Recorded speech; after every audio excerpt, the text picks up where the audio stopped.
사도행전 2장 14절부터 21절 말씀까지만 같이 읽도록 하겠습니다. 읽겠습니다. 베드로가 11 사도와 함께 서서 소를 높여 이르되 유대인들과 예루살렘에 사는 모든 사람들아, 이 일을 너희로 알게 할 것이니 귀를 기울이라. 때가 제3시니 너희 생각과 같이 이 사람들이 취한 것이 아니라 이는 곧 선지자 요엘을 통하여 말씀하신 것이니 일러스되 하나님이 말씀하시기를 말세에 내가 내 영을 모든 육체에 부어주리니 너희의 자녀들은 예언할 것이요 너희의 젊은이들은 환상을 보고 너희의 늙은이들은 꿈을 꾸리라. 그때 내가 내 영을 내 남종과 여종에게 부어주리니 그들이 예언할 것이요 또 내가 위로 하늘에서는 기사를 아래서는 땅에서는 징조를 베풀리니 곧 피와 불과 연기로다. 주의 크고 영화로운 날이 이르기 전에 해가 변하여 어두워지고 달이 변하여 피가 되리라. 누구든지 주의 이름을 부르는 자는 구원을 받으리라 했느니라. 아멘. 오늘은 교회 절기로 종료주일이다라고 하는 날이에요. 종료주일은 뭐냐 그러면 예수님이 이제 구원의 완성 십자가를 지시기 위해 올라가시는데, 그때 예루살렘 성에서 예수님을 맞이할 때 종려나무 가지를 흔들고 예수님을 환영했는데, 그것을 기념하면서 이제 예수님의 한 주간, 예루살렘의 입성과 그 다음에 골고다 금요일날 십자가 죽으심 그리고 부활까지 이어지는 한 주간을 시작하는 그런 날로 종료주일로 지키고 있습니다. 비록 오늘 말씀은 종료주일에 대한 것은 아니지만 우리가 오늘이 종료주일이라는 것은 기억했으면 좋겠습니다. 자, 우리는 이제 계속 이 사도행전을 강해를 계속해서 쫓아가듯이 본 것처럼 오순절, 예수님이 부활하신 후 40일이 지나고 그리고 승천하시고 난 다음에도 열흘이 더 지난 그날 예수님이 약속하셨던 성령이 임하셨습니다. 성령은 근데 임하시는데 큰 바람 같은 소리도 있었고 각 사람에게 눈으로 보여서 볼 만큼 불의 혀같이 갈라지는 불 이런 것 같은 신비한 현상과 함께 임하셨습니다. 현대는 왜 그렇게 성령이 임하지 않는지는 제가 나중에 고넬로 사건이 있을 때 여러분들에게 가르쳐 드릴게요. 자, 아무튼 그렇게 분명한 표징과 현상을 통해 임하셨고, 또 그때 제자들은 방언을 받고 놀라운 기적적인 일들로 이제 막 하나님의 말씀을 전파하기 시작합니다. 그랬더니 이런 모든 것들 때문에 사람들이 몰려들었어요. 수많은 외국인과 같은 방언, 이렇게 외국어가 나오는 것을 보고, 아니 이들이 모두 갈릴리 촌사람들이 아니냐, 근데 어떻게 이렇게 모든 나라 방언으로 말을 할 수 있느냐 하면서 그 기적에 놀라기도 했고, 또 어떤 이는 와, 우리가 진짜로 하나님의 큰 일, 이런 기적을 보는도다 하면서 놀라고 당황한 사람도 있었습니다. 그리고 또 어떤 사람이 있었죠? 버버버버버 떠드는 것 같아서 외국어를 이해하지 못하니까 저 사람들 술 냄새는 나지 않지만 냄새 나지 않는 술을 먹었나 보다, 세술에 취하였다 하면서 조롱 본 사람도 있었습니다. 그래서 오늘 우리가 읽은 내용들 보면 지금 베드로 사도는 모든 사도들이 같이 얘기했지만 그들을 대표해서 이 많은 모여든 군중들에게 이렇게 당신들이 보고 듣고 하는 일들이 어떤 것인지 이제부터 내가 당신들에게 설명하려고 합니다. 그러고 난 다음에 쭉 이제 길 내용이 설교 전체를 이어지지만 먼저 당신들이 이렇게 보고 듣고 하고 있는 이 현상이 도대체 무엇인지를 설명하려고 하는 게 우리가 바로 보는 내용이 21절까지 말씀이에요. 베드로 사도의 설교에서 서론에 해당하는 부분인데, 이 핵심은 뭐냐? 이 사건, 당신들이 보고 놀라는 이 사건, 이것이 진정 어떤 것인지 이제 그것을 설명하려고 합니다. 그리고 22절부터 36절에는 본래 핵심 내용, 현상이 아니라 이 현상뿐만 아니라 이제 성령께서 무슨 일을 하시고 있는지를 본격적으로 설명할 텐데 그건 다음 시간부터 살펴보겠습니다. 먼저 사도는 이 성령 받음에 대해서 술 취했다라고 조롱하는 사람들에 대해서 변론하는 것으로 시작합니다. 이렇게 말해요. 지금 시간이 몇 시? 여기 3시라고 그랬죠? 3시, 모든 여기 신약에 나오는 시간은 숫자 6을 더하라 그랬죠? 더하면 지금 너희 오전 9시니까 여러분들이 생각하는 것 같이 우리가 이 사람들이 취한 것 아닙니다. 술 취해서 이러고 있는 것 아닙니다. 이렇게 말하는 거예요. 때로 여러분 복음을 전하다 보면 하나님의 말씀을 전할 때 사람들이 잘못 알고 있는 것들이 있어요. 또는 오해하거나 니네 그렇잖아 이렇게 조롱할 때 이런 것들에 대해 신앙을 변호하는 것을 갖다가 변론한다 또는 이렇게 표현하는데 잘못 알고 있는 것을 옳게 잡아주고 어떤 것이 참된 것인지 이런 것들에 대해서 설명하는 것입니다. 자, 그렇게 말합니다. 그러니까 우리 오전 9시 멀쩡한 인생과 술을 먹지 않았다라는 것만이 아니라 이제 17절부터는 뭐라고 설명하냐면 하나님이 말씀하시기를 하는데 요엘의 말씀을 통해서 인용하고 있는데 자, 당신들 듣고 보고 있는 이 놀라운 사건 이것은 요엘 선지자, 구약의 선지자가 미리 말씀하셨던 그렇게 예언했던 그 내용들이다라고 말씀하면서 이제 요엘 2장 28절부터 32절 말씀을 인용해서 들려주고 있습니다. 자, 이제 우리는 그 인용된 말씀들을 하나하나 이해해 보려고 하는데 이제 살펴보려고 하는데 지난주 말씀들 혹시 기억하는지 모르겠네요. 먼저 본문은 이렇게 요엘서 말씀은 다른 무엇보다 먼저 지금 여러분들이 보고 있는 이런 놀라운 일들, 현상들, 기적들 이것이 다름 아닌 하나님께서 미리 선지자를 통해서 그렇게 약속해 주셨던 그 약속 그것이 성취된 것이다 라는 것이 핵심이에요. 말세에 내가 내 영을 부어주겠다 요엘서에 말씀하시지 않았냐. 그것이 지금 이렇게 성취된 것이다 말하고 이 말은 뭐냐 갑자기 우연히 난데없이 이런 일들이 확 갑자기 사건이 일어나는 것처럼 일어난 것이 아니라 하나님이 창세 전부터 이 놀라운 구원을 계획하셨고 그것을 선지자들에게 들려주셨고 이제 여러분들은 이 모든 이 구원이 이제 성취돼서 보여지는 것을 여러분들이 지금 목격자로서 지금 보고 있는 것이다 라고 말하고 있는 거예요. 그리고 이 약속은 단지 성령을 부어주시겠다라는 게 아니라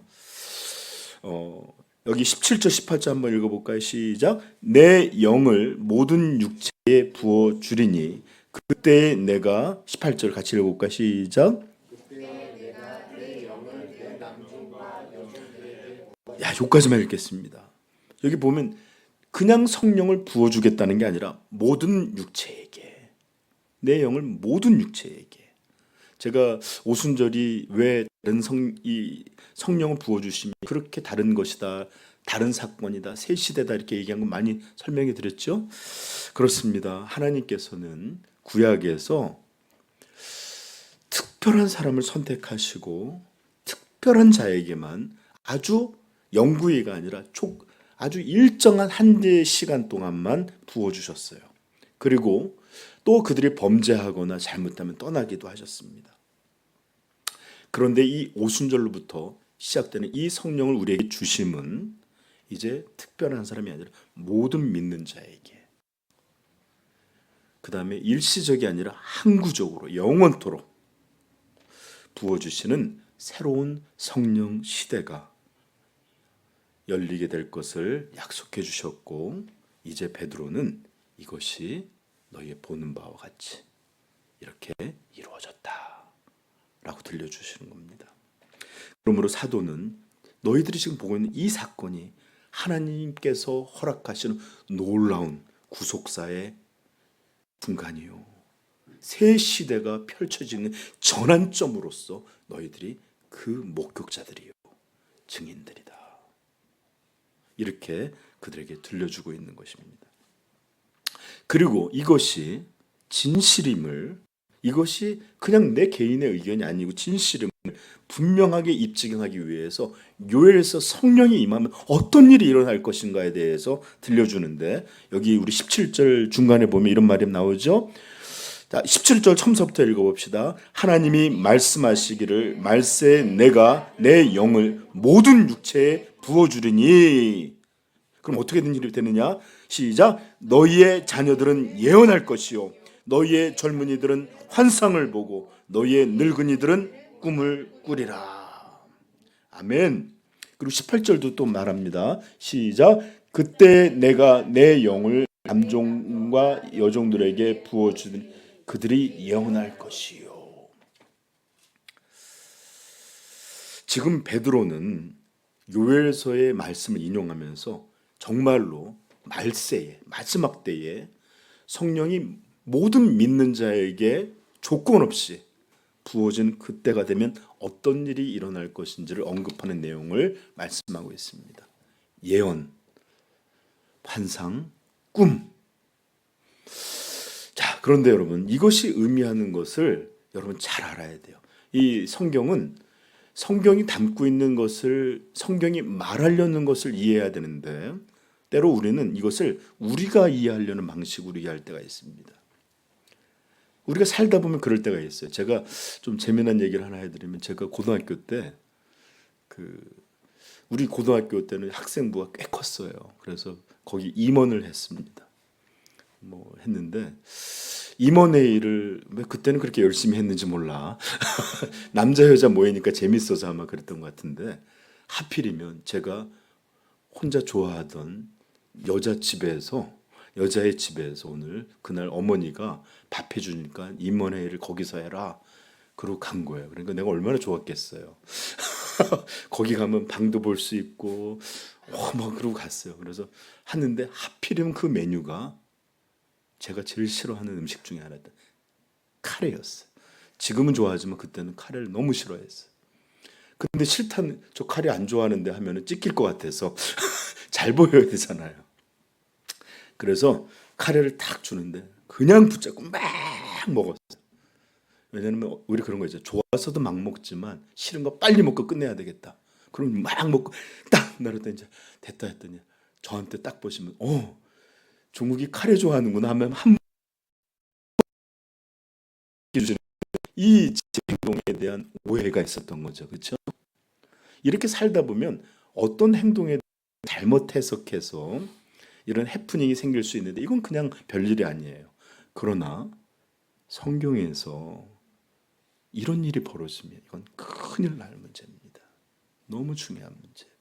하나님께서 선지자를 통해, 하나님께서 주의 종들을 통해 말하려고 하는 것, 이것이 아니라 내가 바라보면 그거구나 하면서 엉뚱하게 행동하게 되면 그때 큰일 나게 되는데, 그것에 대해서 나중에 좀 더 얘기할 텐데, 아무튼 그 오해가 어떤 것이냐, 여기 보면 너희의 젊은이는, 자녀들은 예언할 것이고 젊은이들은 환상을 보고 노인들도 꿈을 꿀 것이다 라고 하면서, 이제 어떤 기독교의 분파들은 성령 받는 것, 성령 이런 것들을 강조하면서 성령이 임하시게 되면 이런 기적과 은사 이런 것이 동반한다고 가리키면서, 그러므로 이런 은사, 예언, 환상, 꿈, 이런 기적들이, 이런 이적들이야말로 성령이 임하셨다는 가장 분명한 증거다, 이렇게 가르칩니다. 그러므로 결국 그들은 성령을 받았다라는 것이 은사가 임한다는 것과 동일한 것을 보아서 계속해서 그들은 예언의 은사, 무슨 은사, 이런 은사를 추구하는 방향으로 나아가게 됩니다. 이것들을 뭐라고 부르냐면 은사주의자들.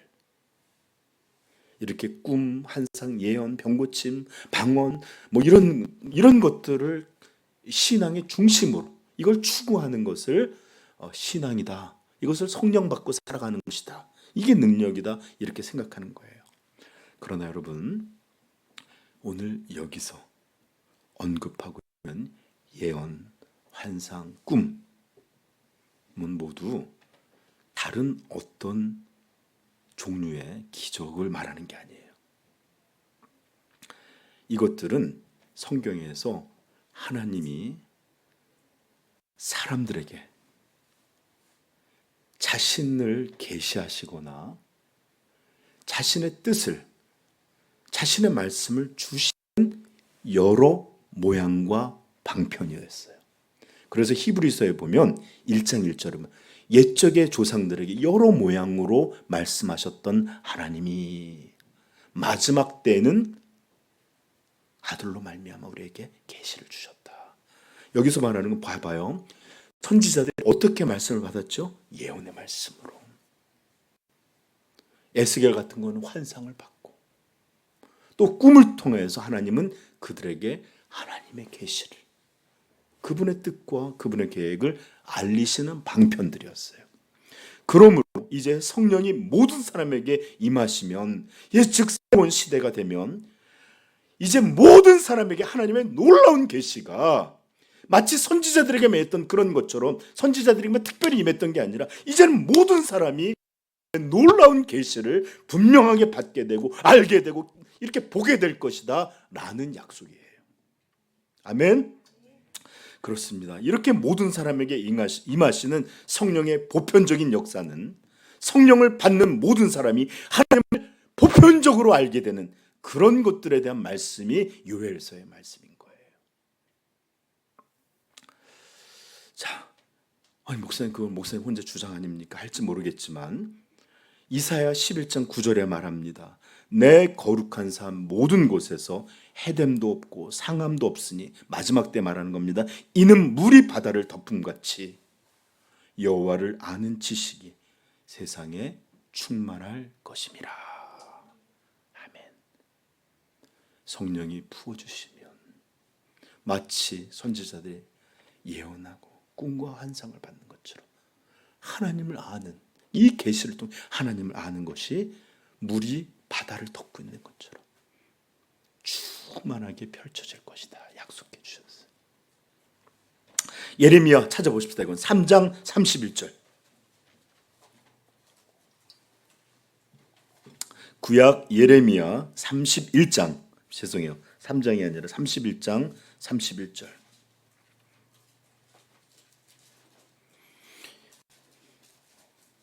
이 구절이 요엘서를 이해하게 하는데 아주 중요한 구절입니다. 읽겠습니다. 다 찾았죠? 아멘. 시작. 여호와의 말씀이니라. 보라, 날이 이르리니, 천천히 읽으세요. 내가 이스라엘 집과 유다 집에 새 언약을 맺으리라. 이 언약은 내가 그들의 조상들의 손을 잡고 애굽 땅에서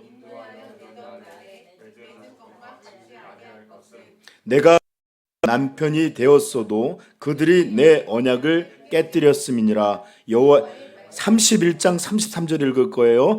그러나 그날 후에 내가 이스라엘 집과 맺을 언약은 이러하니 곧 내가 나의 법을 그들의 속에 두며 그들의 마음에 기록하여 나는 그들의 하나님이 되고 그들은 내 백성이 될 것이라. 여호와의 말씀이니라.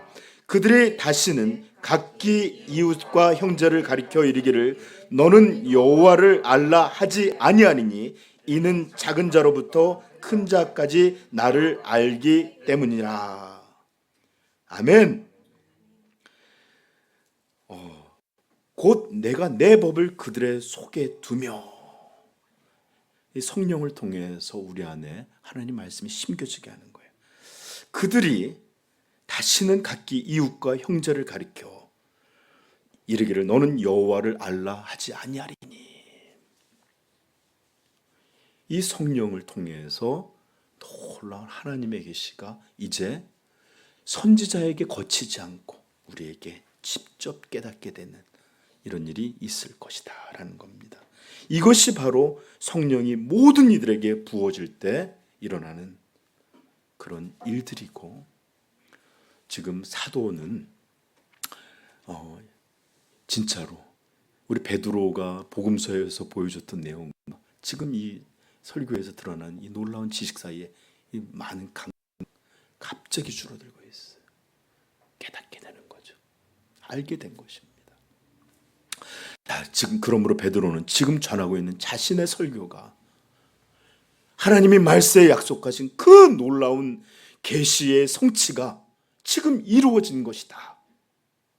그 내용들에 대해서 지금 들려주고 외치고 있는 것입니다. 그러하기에 그는 이런 놀라운 확신을 담아서 14절에 설교를 이렇게 시작한 거예요. 베드로가 11 사도와 함께 서서 소리를 높여 이르되 유대인들과 예루살렘에 사는 모든 사람들아, 이 일을 너희로 알게 할 것이니 내 말에 귀를 기울이라. 아멘. 그리고 이제 우리는 22절부터 다음 시간부터 다음 주에는 아니에요. 이 설교 이제 22장부터 나오는 내용들을 살펴보면 정말 자녀들은 예언할 것이요, 젊은이들은 환상을 보고 노인들은 꿈을 꾸는 것처럼 분명하게 하나님을 알게 되는 이런 계시를 받게 될 것이다. 이게 그냥 조금도 과정이 아니라 이것이 실현되고 있는 것을 볼 것입니다. 왜냐? 하나님이 구약에서 약속하셨던 궁극적인 구원, 아니 정확히 궁극적인 구원자 예수 그리스도에 대해서 베드로는 이제부터 선명히 설교하게 될 것이기 때문에 그렇습니다. 그러므로 요엘을 통해서 예언과 환상과 꿈, 이것들이 전부 바라보게 하는 그 중심, 그 끝, 뭐가 있는 거예요? 예수 그리스도라는 하나님의 아들, 우리의 구원자를 소개하는 그런 것들로 만나게 될 것입니다. 이렇게 모든 사람이 알고 맛보고 나중에는 전파하게 될 궁극적인 계시, 그것은 우리 주 예수 그리스도십니다. 그리고 그분에 대한 복음인 것이에요. 이것이 바로 구약에서 약속하셨던 예언이고 이제 이것이 성취되었다. 이렇게 사도는 자신의 설교를 통해서 외치고 있는 것입니다. 저는 설교를 준비하면서 성령의 충만함 속에 구약에 약속했던 이 예언이 이 베드로의 입술로 예수 그리스도가 증거될 때 그곳에 있던 사람들이 얼마나 복되고 영광스럽고 아름다웠을까 생각하면 정말 거기 있었으면 좋았겠다, 이런 생각이 듭니다.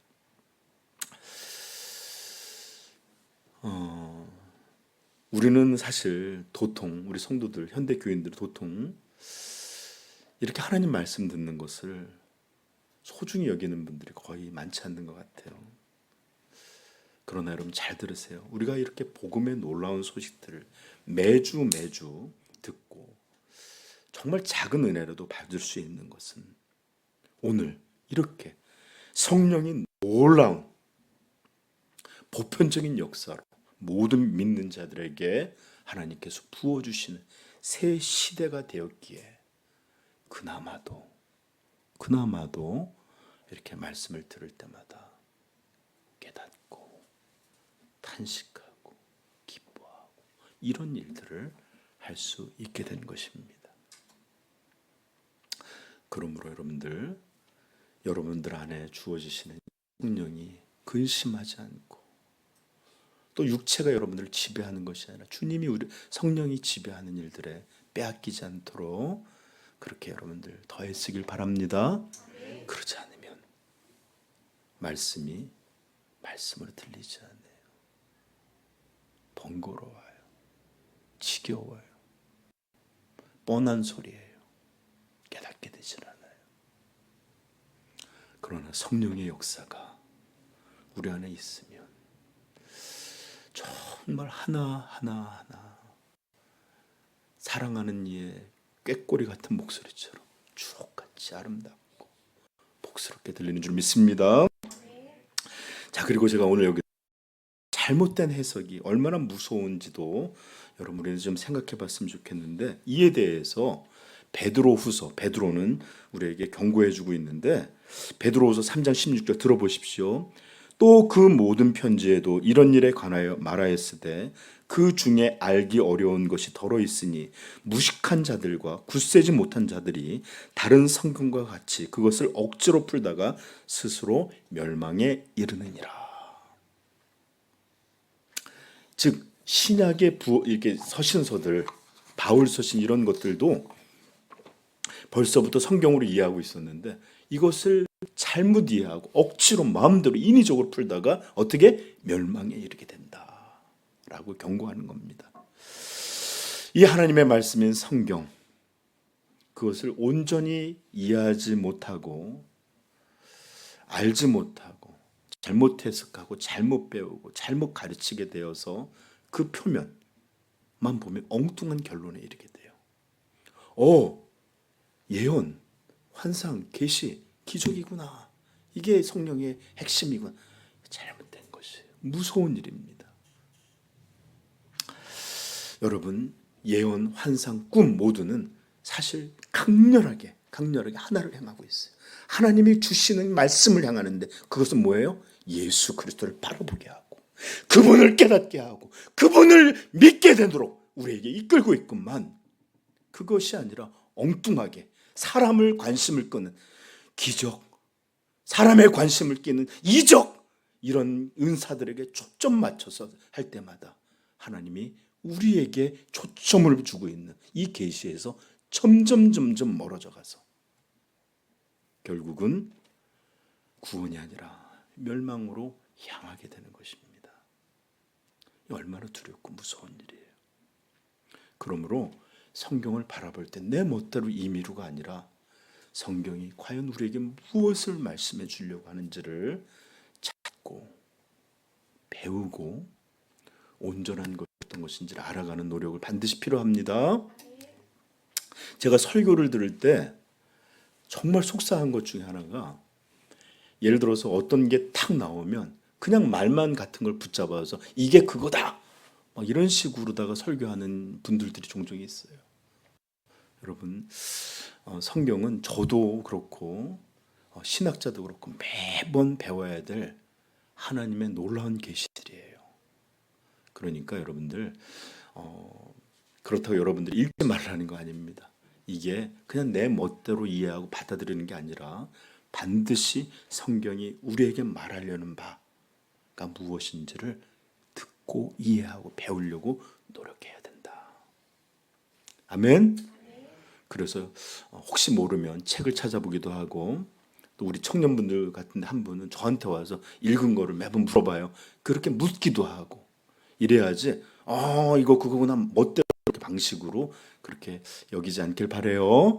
성경은 하나님의 말씀으로 우리가 아주 주의 깊고 공부하고 또 기도하면서 배워야 될 말씀인 것입니다.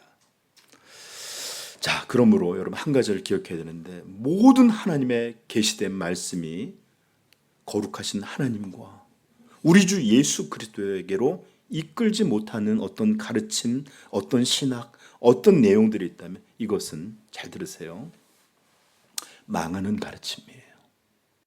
잘못된 가르침이에요. 그리고 어리석고 인간적인 신학일 뿐입니다. 성경은 분명히, 예수님은 모든 성경은 나에 대하여, 나를 향하여, 나를 증거하기 위해 기록된 것이다. 그러므로 성경의 주인공은 우리 하나님과 그분의 아들 예수 그리스도십니다. 우리 찬양도 많이 하지만 우리 이제 대식성도가 우리 찬양 보면 찬양 대부분이 무슨 일이든지 하나님을 높이는 것 쪽으로 가요. 근데 현대의 찬양 어떤 건지 압니까? 다 자기를 위로하고 다 자기를 이렇게 인정해주고, 또 이렇게 이 찬양이 하나님 얘기를 하긴 했는데 결국은 궁극적으로 자기가 자기 얘기로 이런 찬양들이 얼마나 많은지 몰라요. 물론 종종 이렇게 우리의 마음을 터치해서 하나님에게 향하는 것 필요할 때도 있지만 너무 과해요. 자, 그래서 반드시 모든 하나님의 말씀은 누구에게 향해야 된다? 네, 하나님과 예수 그리스도로 향하게 돼 있는 거예요. 아셨죠? 네. 자, 이제 우리는 성령의 강림이 의미하는, 이제 우리는 앞에는 약속하신 것이다, 그 증거들은 이런 것이다, 두 가지를 살펴봤지만 세 번째 단계로 나아가야 되는데 그것은 19절 20절에 있습니다. 시작. 또 내가 위로 하늘에서는 기사를, 아래로 땅에서는 징조를 베풀리니 고와 불과 연기로다. 주의 크고 영화로운 날이 이르기 전에 해가 변하여 어두워지고 달이 변하여 피가 되리라. 아멘. 이 말씀도 좀 어렵지만 종종 이것들 좀 오해하는 요소가 있어요. 자, 지금까지 베드로 사도는 모인 사람들에게 지금 너희들이 바라보는 이 현상은 구약에서, 요엘서에서 모든 만민에게 성령을 부어주시겠다는 그 하나님의 약속이 성취된 거다, 이렇게 들려줬고, 그리고 그 약속된 성령이 우리에게 임하실 때 어떤 일이 일어나는지 자들은 예언할 것이고, 젊은이들은 환상을 보고, 늙은이들은 꿈을 꾸는 것처럼 하나님의 궁극적인 계시가 지금 예수 이제 들려지는, 이제 후반에 들려진 내용, 그런 것들로 통해서 성취되고 드러나고 보여질 것이다 라는 이야기를 하고 있었죠. 네. 그리고 이제 이 성령의 임하심이 무슨 의미인지 새로운 단계로 이제 나아가고 있습니다. 먼저 그 내용을 보면 하늘에서는 뭐예요? 기사를, 아래 땅에서는 징조로라는 말씀이 기록되어 있는데, 사실 이 기사와 징조가 정확하게 무엇인지를 아는 사람은 없어요. 제가 여러분들 찾아봤어요. 주석도 보고. 그러나 이렇다 저렇다 말을 하지만 이게 정확히 나와 있지는 않습니다. 다만 이 기사와 징조가 어떤 것인지를 19절에 이 부연성면을 통해서 이것이 핵심이 무엇인지는 우리는 그냥 막연히가 아니라 분명히 알게 돼요. 자, 19절 다시 한번 읽어볼까요? 시작. 또 내가 위로 하늘에서는 기사를, 아래로 땅에서는 징조를 베풀리니 곧 피와 불과 연기로다. 자, 피, 불, 연기 하면 떠오르는 게 뭘까요? 전쟁. 정확했어요. 전쟁이에요. 사람을 찔러 죽이고 막 장기가 터져 나오고, 그다음에 불화살을 쏘고, 그다음에 뭐 태우고, 집을 태우고. 자, 이게 뭐냐면 사실은 구약에 하나님이 심판하시는 심판에 대한 은유, 이렇게 눈으로 보여주는 그런 것처럼 은유의 표현이 바로 이것이에요. 피, 불, 연기.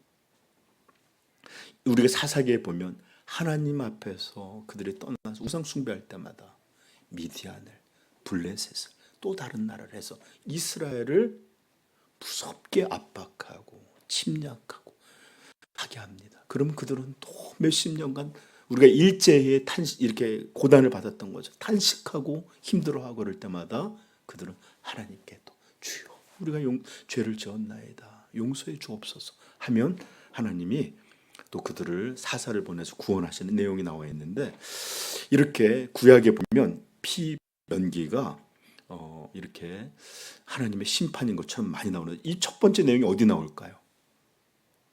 내가 중등부한테 특별히 지정 퀴즈를 줄게.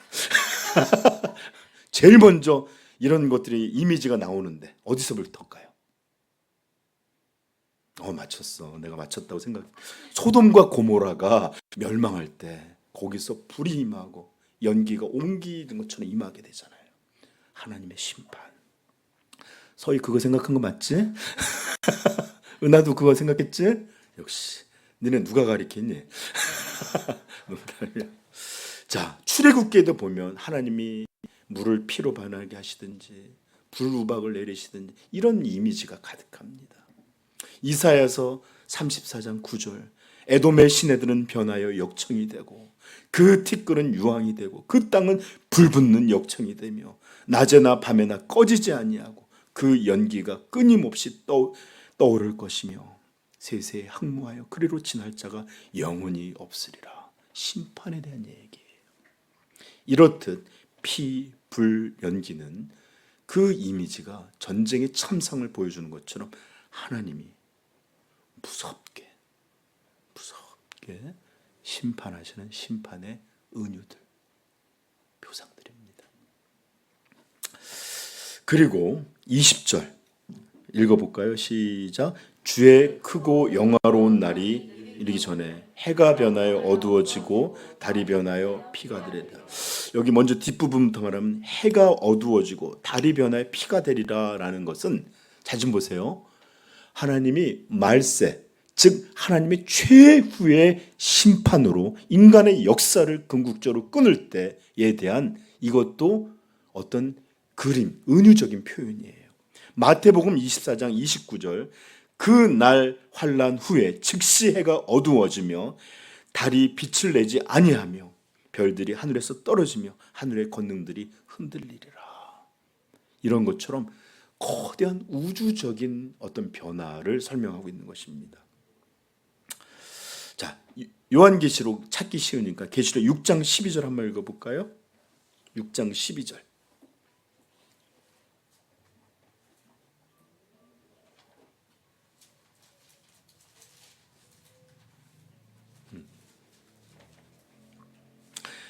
요한계시록 6장 12절 시작. 내가 보니 여섯째 인을 떼실 때에 큰 지진이 나며 해가 검은 털로 짠 상복같이 검어지고 달은 온통 피같이 되며. 아멘. 그래요. 이것이 바로 인류의 종말, 하나님의 최후의 심판에 일어날 때에 대한 성경의 상징적인 은유요 표현. 이게 바로 이 해가 어두워지고 달이 피같이 된다라는 것입니다. 저 좀 보세요. 정말로 종말에 그렇게 될지는 저도 몰라요. 겪어보질 않았으니까. 그러나 분명한 것은 이런 표현은 인류의 최후를 묘사하는 성경의 방식이다라는 것만은 확실합니다. 자, 그리고 난 다음에 앞부분에 보면 주의 크고 영화로운 날이라 그랬죠. 원래는 구약에서는 이것을 그냥 주의 날 이렇게 표현하는데, 근데 왜 여기서는 주의 크고 영화로운 날이라고 했는지 여기에는 이중적인 의미가 담겨 있어요. 왜냐하면 이 날은 예수께서 재림하심으로 이 땅의 모든 죄악과 죄인들을 심판하시고 도말하시고 영원한 저주로 심판하시는 그런 날이기 때문이고, 불신자에게는 이런 일이지만 우리 성도에게는 이 날이 예수님이 재림하셔서 하는 이 날이 우리 구원의 궁극적 완성의 날이 될 것입니다. 예수님은 새 하늘과 새 땅이라는 것처럼 모든 만물을 새롭게 할 것이고 우리를 그분의 나라에서 영원히 우리와 함께 하시는 이 구원의 완성의 날이 바로 이 날이에요. 그래서 주의 크고 영화로운 날입니다. 죄인들에게는 주의 크고 영화로운 심판의 날, 우리 성도에게는 크고 영화로운 구원의 날. 그래서 이중적이라고 말한 거예요. 불신자에게는 있는 영원한 저주가 믿는 누리에게는 영원한 복락이 시작되는 날입니다. 그러므로 저 좀 보세요. 성령이 지금 이렇게 임하심은 구약의 어떤 약속의 성취고 그런 증거들이 이런 것이다라는 것뿐만 아니라 시대의 표적이다 라고 지금 베드로는 들려주고 있는 겁니다. 너희들이 성령 임한 거 봤지? 이제 종말은 시작된 것이다.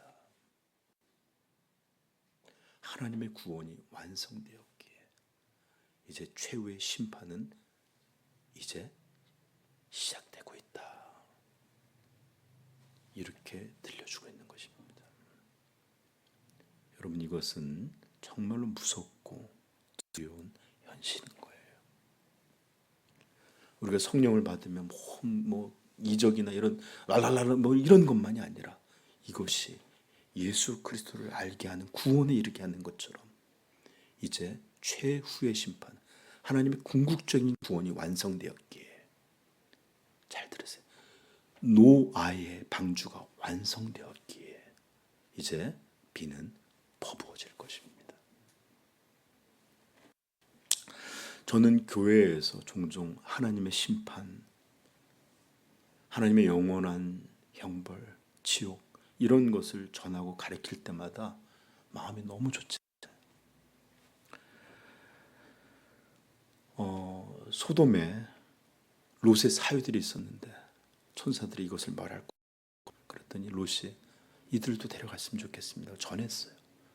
하나님이 곧 멸망시킵니다. 그럴 땐 롯이 사유들이 어떻게 됐다 그랬죠? 아유, 장인 노망이 드셨나 보네. 멀쩡한데 무슨 심판 하면서 농담처럼 여겼대요. 아마 우리 성도들은 아무도 심판에 대해서 농담처럼 듣는 그런 분은 없을 거예요. 그러나 하나님의 최후의 심판이든 예수님의 재림이든 그리고 지옥에 대한 이야기들을 여러분한테 증거할 때마다 사람들의 반응이 어떤지 압니까? 저 좀 보세요. 이솝 우화를 듣는 것처럼 반응을 해요. 어떤 종교적인 기독교가 어떤 걸 가리키는 것처럼, 종교 교리를 듣는 것처럼 덤덤하고 담담하게 반응해요. 심지어 어떤 이들은 하나님에 대해서 내가 조금 호의도 있고 신앙도 필요하다고 생각했다가도 이런 이야기를 들으면 너무 황당하고 허황돼서 지금 내가 어디에 있지? 내가 지금 뭘 하고 있지? 무슨 이야기를 듣고 있지? 하면서 마음이 휙 식어지는 그런 분들도 있다고 들었습니다. 왜냐하면 신앙이 어떤 것을 하고 막 이러면서 막 하다가도 지옥, 하나님의 심판, 재림 이런 얘기를 들으면 참 허황되고 황당하다라는 마음에 정신이 깨어난대요. 여러분, 제가 여러분 조금 성경 구절을 좀 많이 들려드릴 거예요. 잘 들어보세요. 예수님 마태복음 10장 28절에서 말씀하십니다. 몸은 죽여도 영혼은 능히 죽이지 못하는 자를 두려워하지 말고 오직 몸과 영혼을 능히 지옥에 멸하실 수 있는 이를 두려워하라. 두려워하라.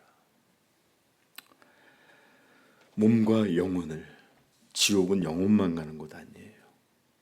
죽지 않는 몸으로 부활해서 영원히 고통받는 곳이다 라고 말해줘요. 마가복음 9장 47절 만일 내 눈이 너를 범죄하게 하거든 빼어버리라.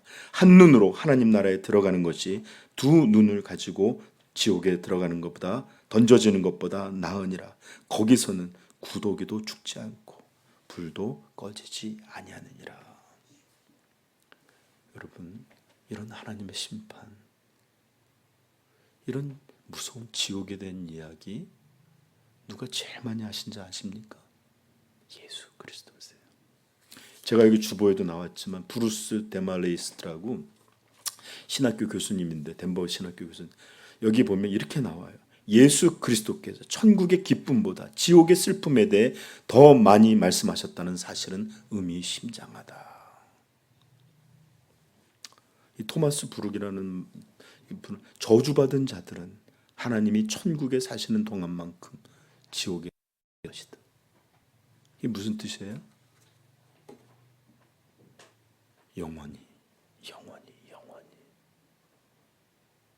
지옥의 형벌을 받을 것이다 라는 거예요. 데살로니가전서 1장 10절 또 죽은 자들 가운데서 다시 살리신 그의 아들이 하늘로부터 강림하실 것을 너희가 어떻게 기다리는지를 말하니 이는 장래의 노하심에서, 장래의 심판에서 우리를 건지시는 예수시니라. 전도서 2장 14절 하나님은 모든 행위와 모든 은밀한 일을 선악간에 심판하시리라.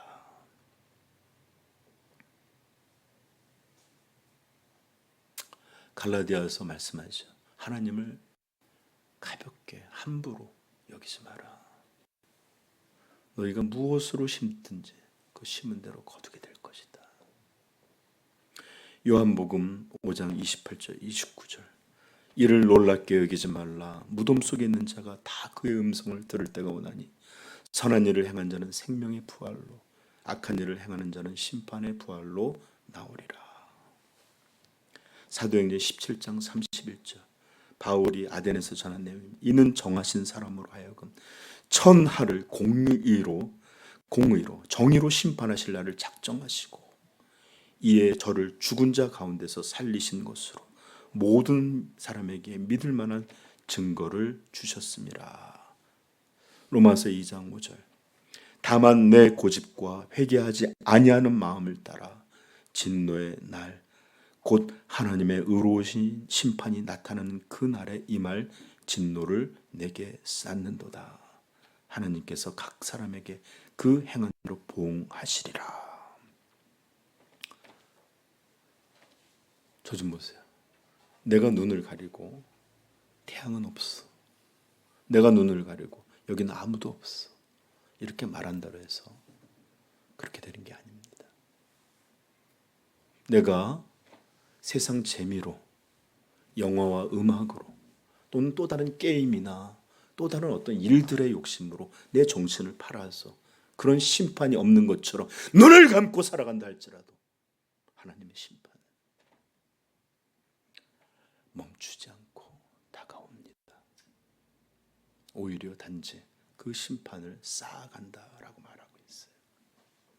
히브리서 9장 27절 한 번 죽는 것은 사람에게 정하신 것이요 그 후에는 심판이 있으리니. 우리 하나만 더 찾아봅시다. 계시록 20장 11절 계시록 요한계시록 20장 11절 15절까지 우리 한번 읽도록 하겠습니다. 시작. 또 내가 큰 보좌와 흰 보좌와 그 위에 앉으신 이를 보니 땅과 하늘이 그 앞에서 피하여 간데 없더라. 또 내가 보니 죽은 자들이 큰 자나 작은 자나 그 보좌 앞에 서 있는데 책들이 펴 있고 또 다른 책이 펴졌으니 곧 생명책이라. 죽은 자들이 자기의 길을 따라 책들에 기록한 대로 심판을 받으니 바다가 그 가운데서 죽은 자들을 내주고 또 사망과 음부도 그 가운데서 죽은 자들을 내주매 각 사람이 자기의 행위대로 심판을 받고 사망과 음문도 불못에 던져지니 이것은 둘째 사망 곧 지옥을 말하는 것입니다. 15절 시작. 누구든지 생명책에 기록되지 못한 자는 불못에 던져지더라. 여러분, 제가 왜 이렇게 성경 말씀을 많이 계속 읽었을까요? 그것은 하나님의 최후의 심판 그리고 영원한 지옥의 형벌, 이것이 그냥 여러분들을 협박해서 신앙에서 떠나지 못하게 하고 여러분들은 올라가면 이런 게 아니라 하나님께서 분명하게 들려주시는 진리임을 여러분들에게 보이고 싶었습니다. 만약 이것이 농담이고 이것이 우리를 바르게 살기 위한 우아하고 단지 종교고 그리고 허황되고 황당한 이야기라면 도대체 하나님의 아들은 왜 이 땅에 오셨는 것이며 왜 그렇게 고난을 받으셨으며 왜 그렇게 찐득한 십자가의 심판으로 죽으셔야 했습니까? 하나님은 왜 그렇게 우리를 구원하시려고 하는 것일까요? 만약에 심판이 진실이 아니라면 하나님은 왜 그토록 인류의 역사에 이렇게 개입하시고 왜 이렇게 간절하게 너희는 내게로 돌아오라 부르시고 왜 이렇게 자신의 사랑하는 자녀들을 저 먼 땅끝이나 오지나 또는 순교의 자리까지도 보내셔서 피를 흘리게 하심으로 이 복음을 전해서 구원받게 하려 하신 것일까요? 그런데도 심판이 그냥 들려주는 이야기요, 헛된 이야기라면 기독교는 없습니다. 그러므로 예수 그리스도의 구원이 진실로 우리를 위한 하나님의 구원이시라면 그 심판이 얼마나 무서울 건지도 우리는 생각해 보셔야 합니다. 오늘 여러분 듣고 가서도 집에 가셔서 유튜브 몇 번 보고 또 이것저것 장난하고 장난치듯이 살아가면 이거 다 잊어버릴 수 있어요. 그러나 하나님의 심판이 멈춘 것 아니라는 것만은 반드시 기억하십시다. 심판은 성경이 하나님의 살아계심과 같이 확연히 확실하게 우리에게 말씀하신 분명한 진리입니다. 여러분들이 동의를 하는 진리 아닙니다. 그러나 저는 여러분들이 이 사실을 분명하게 믿게 되기를 축복합니다. 그래서 구원받기를 바라요. 저는 작년 말쯤이었나요? 우리 외삼촌이 암으로 돌아가실 때 정말 며칠 전에 잠깐 분이 정신이 온전할 때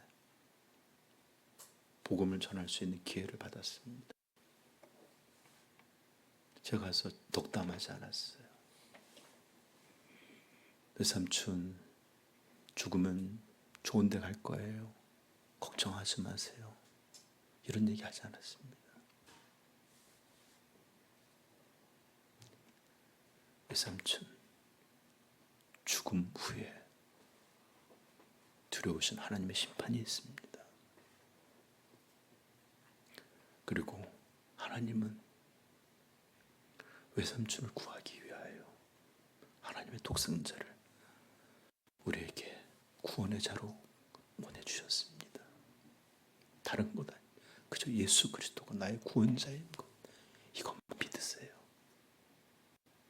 그렇게 짧은 말씀을 전했는데 알았어 이러고 가셨는데 정말로 그것이 믿음이었는지 아니었는지 잘 모릅니다. 그러나 사랑하는 성도 여러분, 정말로 하나님이 이렇게 구원에 대해서 진지하게 말씀하고 계시다. 아들을 보내셨다. 그 아들을 십자가에 우리를 대속한 그 처참한 형벌을 죽게 하셨다. 그렇다면 하나님의 생각에도 그 심판이 얼마나 엄중하고 두렵고 무서운 것인지를 우리에게 보이신 것이라 믿습니다. 그러므로 여러분들 믿음에 진지하시고, 그리고 부모님들 나이 드시기 전에 빨리 그 말씀 전해서 구원에 이르게 하여 주시고, 제가 그러잖아요. 우리 교회 숫자 늘리는 관심 없다고. 그러나 이 생명의 복음은 우리가 증거할 수 있는 그런 교회 되기를 소망합니다. 자, 이제 말씀을 마치려고 합니다. 베드로 사도는 요엘서의 인용을 이렇게 마치고 있습니다. 21절 같이 한번 읽어볼까요? 시작. 누구든지 주의 이름을 부르는 자는 구원을 받으리라 하였느니라. 그렇습니다. 저 좀 보세요.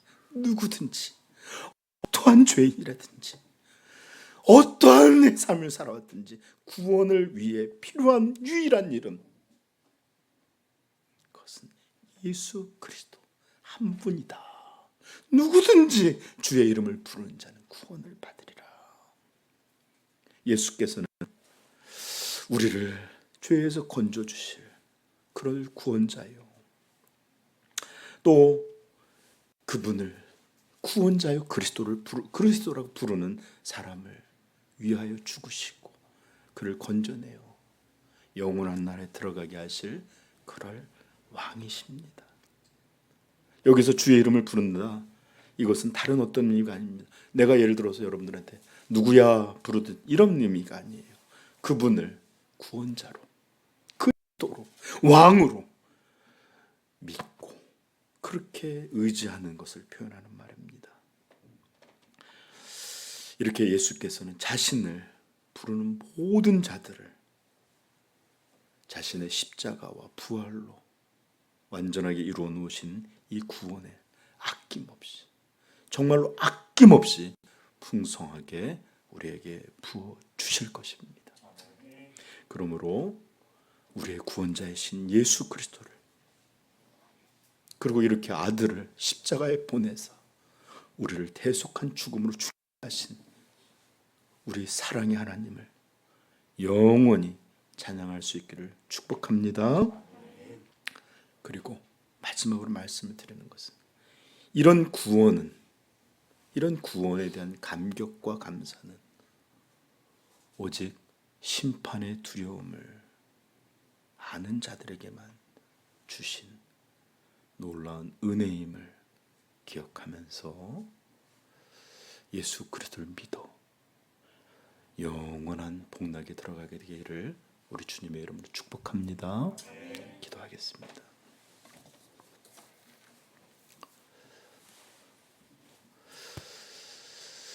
우리는 오늘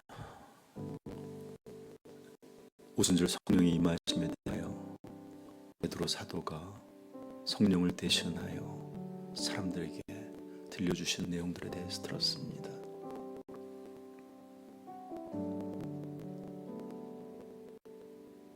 저는 하나님 말씀을 진지하게 여기지 않는 사람이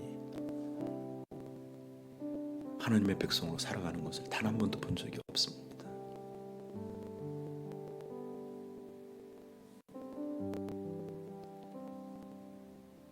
하나님께서는 그분의 말씀과 그분 자신을 언제나 동일히 여기십니다.